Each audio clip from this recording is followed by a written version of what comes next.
the school bus rolled to a stop at the edge of the forgotten village, its rusty wheels crunching over the overgrown weeds that had reclaimed the once bustling streets. I peered out of the window, feeling a mixture of excitement and trepidation as I gazed upon the crumbling facades of the derelict buildings. "Wow, this place is creepy," remarked Sarah, the girl sitting beside me, her voice barely above a whisper. "Yeah, but it's also kind of exciting, don't you think?" I replied, my heart racing with anticipation. We filed out of the bus, our footsteps echoing against the silent backdrop of the deserted village. Our teacher, Mr. Thompson, stood at the front, his face etched with a mixture of curiosity and caution. "Welcome, class, to the abandoned village," he announced, his voice carrying over the desolate landscape. "Today, we're going to explore the mysteries of this forgotten place and uncover its secrets." A ripple of excitement ran through the group as we followed Mr. Thompson down the cracked pavement, our eyes darting eagerly from building to building. The air was heavy with the scent of decay, and the silence was punctuated only by the distant cawing of crows. "Isn't this place amazing?" whispered Ben, my best friend, as he walked beside me, his eyes wide with wonder. "Yeah, it's like something out of a movie," I replied, unable to tear my gaze away from the crumbling facades looming before us. As we ventured deeper into the heart of the village, I couldn't shake the feeling that we were being watched, that the empty windows held secrets waiting to be uncovered. Little did I know that our journey was just beginning, and the true horrors of the abandoned village were yet to reveal themselves. As our group moved deeper into the abandoned village, the tallest structure in sight loomed over us like a silent sentinel, its windows boarded up as if to guard its secrets. The air around the building felt heavy with anticipation, and a sense of foreboding settled over us as we approached. "Look at that building," whispered Sarah, her voice barely audible over the sound of our footsteps. "It's like something out of a nightmare." "Yeah, it's definitely the creepiest one here," I replied, my gaze fixed on the imposing structure ahead. Our teacher, Mr. Thompson, paused in front of the building, his brow furrowed in thought. "This building is off limits, everyone," he announced, his voice firm.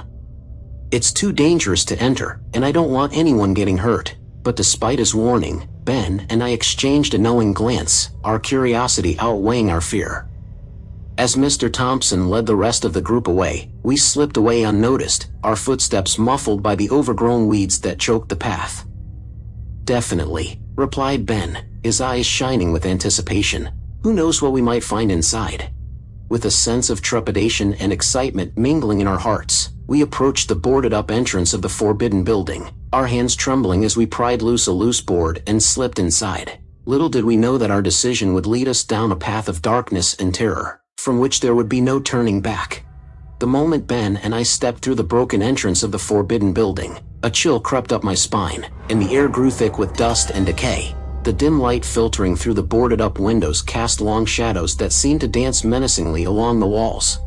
"Are you sure about this?" I whispered to Ben, my voice barely audible over the creaking of the floorboards beneath our feet. "Yeah, I think so," he replied, his voice wavering slightly. "But let's stick together, just in case."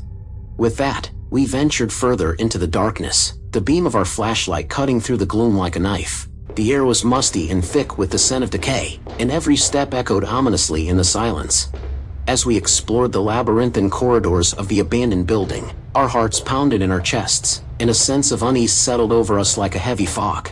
Shadows flickered and danced along the walls, and I couldn't shake the feeling that we were being watched. "Did you hear that?" Ben whispered, his voice barely a breath as we paused to listen. I strained my ears, but all I could hear was the sound of our own ragged breathing and the distant creaking of the old building settling around us. "It's probably just the wind," I replied, though even I didn't believe my own words. As Ben and I ventured deeper into the abandoned building, the darkness seemed to close in around us like a suffocating blanket. Every shadow seemed to writhe and twist, and the air grew heavy with the weight of unseen eyes watching our every move. "We have to check it out," I said, my voice tinged with excitement as we approached the building's weather-beaten facade. "Yeah," I replied, my heart pounding in my chest. "It's like something's watching us." With our flashlight cutting through the gloom, we pressed on, our footsteps echoing ominously in the silence. Suddenly, a low, guttural sound filled the air, sending a shiver down my spine. "What was that?" I whispered, my voice trembling with fear. "I don't know," Ben replied, his eyes darting nervously around the shadows. "But I don't think we're alone in here." As we continued to explore the labyrinthine corridors of the abandoned building, strange shapes seemed to flit and dart in the darkness, their movements elusive and fleeting. "Did you see that?" Ben exclaimed, his voice rising in panic as he pointed towards a shadowy figure lurking in the corner. I followed his gaze, my heart lurching in my chest as I caught sight of the dark shape moving in the darkness. It seemed to glide effortlessly along the walls, its form shifting and changing with each passing moment. "Do you think we should turn back?" I whispered to Ben, my voice barely audible over the sound of our ragged breathing. "I don't know," he replied, his voice tinged with uncertainty, "but something doesn't feel right about this place." With a sense of foreboding weighing heavy on our hearts, we pressed on, determined to uncover the secrets that lay hidden within the darkness. Suddenly, a noise echoed through the corridors, a sound like the scraping of claws against stone. "Do you feel that?" Ben whispered, his voice barely a murmur as we crept along the corridor. "What was that?" I exclaimed, my heart racing in my chest as I strained to listen. "I don't know," Ben replied, his voice trembling with fear, "but I think we're about to find out."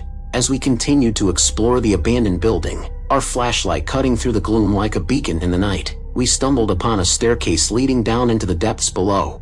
With a sense of trepidation and anticipation mingling in our hearts, we descended into the darkness, the air growing colder with each step. And then, as we reached the bottom of the stairs, we found ourselves standing in a vast chamber, its walls lined with strange symbols and arcane sigils. In the center of the room, a figure stood shrouded in shadow, its eyes gleaming with malice as it watched our approach. "Who are you?" I demanded, my voice echoing through the chamber. The figure said nothing, its gaze fixed upon us with a cold intensity that sent a shiver down my spine. With a shared look of dread, Ben and I turned on our heels, our footsteps echoing loudly in the empty chamber as we made a hasty retreat. The shadows seemed to press in around us, thick and suffocating, as if they were trying to swallow us whole. "Did you see that thing?" Ben whispered, his voice trembling with fear as we hurried through the corridors. "Yeah," I replied, my heart still racing from the encounter. "I don't want to stick around to find out what it is." As we burst out into the cool night air, gasping for breath, I felt a sense of relief wash over me. But even as we stumbled away from the abandoned building, I couldn't shake the feeling that we had only scratched the surface of the horrors that lay hidden within its depths. And as we made our way back to the safety of the school bus, I knew that the memories of our encounter would haunt me for the rest of my days, a chilling reminder of the darkness that lurked in the abandoned village, waiting to ensnare unwary travelers in its grip.